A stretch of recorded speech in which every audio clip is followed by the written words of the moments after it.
C'est le chef Fabrice, on va ensemble cuisiner. Vous allez avoir une petite recette là qui va défiler juste à côté de moi. Moi je vais la commenter, vous donner quelques petites astuces pour vous montrer qu'avec le Crous et moi-même on pense à vous pendant cette période de confinement.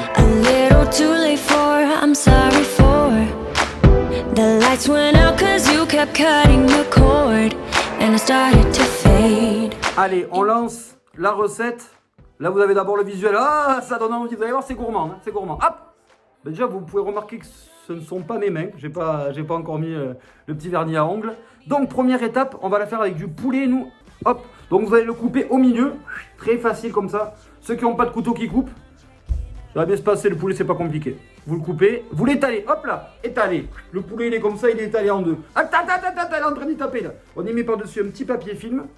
On peut y mettre, si on n'a pas de film alimentaire, on peut y mettre un papier, ce qu'on dit sulfurisé, pour en fait éviter que la viande n'accroche quand on va la taper. Donc là, vous allez voir, on tape avec une batte à viande.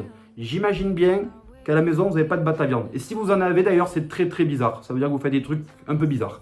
Du coup, on va utiliser n'importe quoi qui pourrait aplatir la viande. Je sais pas, ça peut être le dos d'une casserole pour taper. Ça peut être un livre. Si vous se marre un peu des cours, hop, vous pouvez taper livre. Votre coloc, si vous voulez mettre votre coloc et le taper avec. Vous tapez, le but, en fait, c'est quoi? C'est aplatir la viande pour pouvoir ensuite la refermer.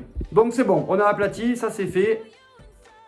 Alors là, vous taillez les fromages. Comme j'ai dit, vous pouvez utiliser du comté, du Cantal, la mozzarella.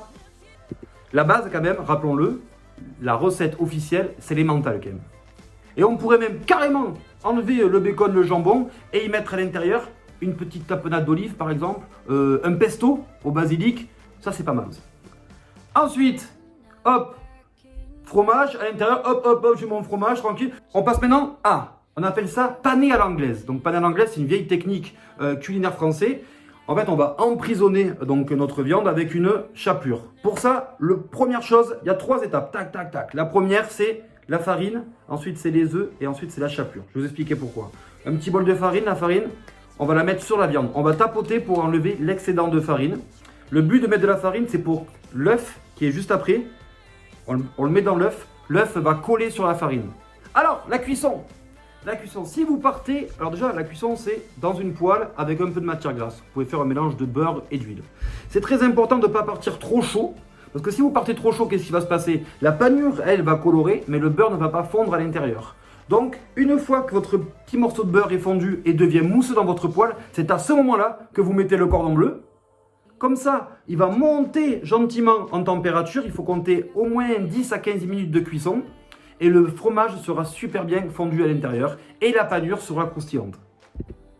Là, on voit la panure, elle est un peu dorée sur le plan. C'est exactement ça. Il faut que vous voyez à peu près le fromage un peu sortir du cordon bleu. Ça veut dire que là, il est cuit. Donc là, vous avez vu, c'est quand même une recette assez fat quand même. Hein. Mais bon, c'est confinement, on est un peu triste. Donc j'ai fait une recette avec beaucoup de gras à l'intérieur. Donc ça, il suffit de l'accompagner avec une petite salade verte. Et y aller tranquille sur l'entrée avec une salade de crudité et sur le dessert un petit yaourt pour pas faire trop d'abus. On se retrouve très rapidement pour une prochaine recette. N'hésitez pas à nous laisser dans la vidéo des commentaires, aussi des petits défis en cuisine. Qu'est-ce que vous aimeriez bien faire et voir comme recette culinaire? N'hésitez pas à commenter et à partager cette vidéo.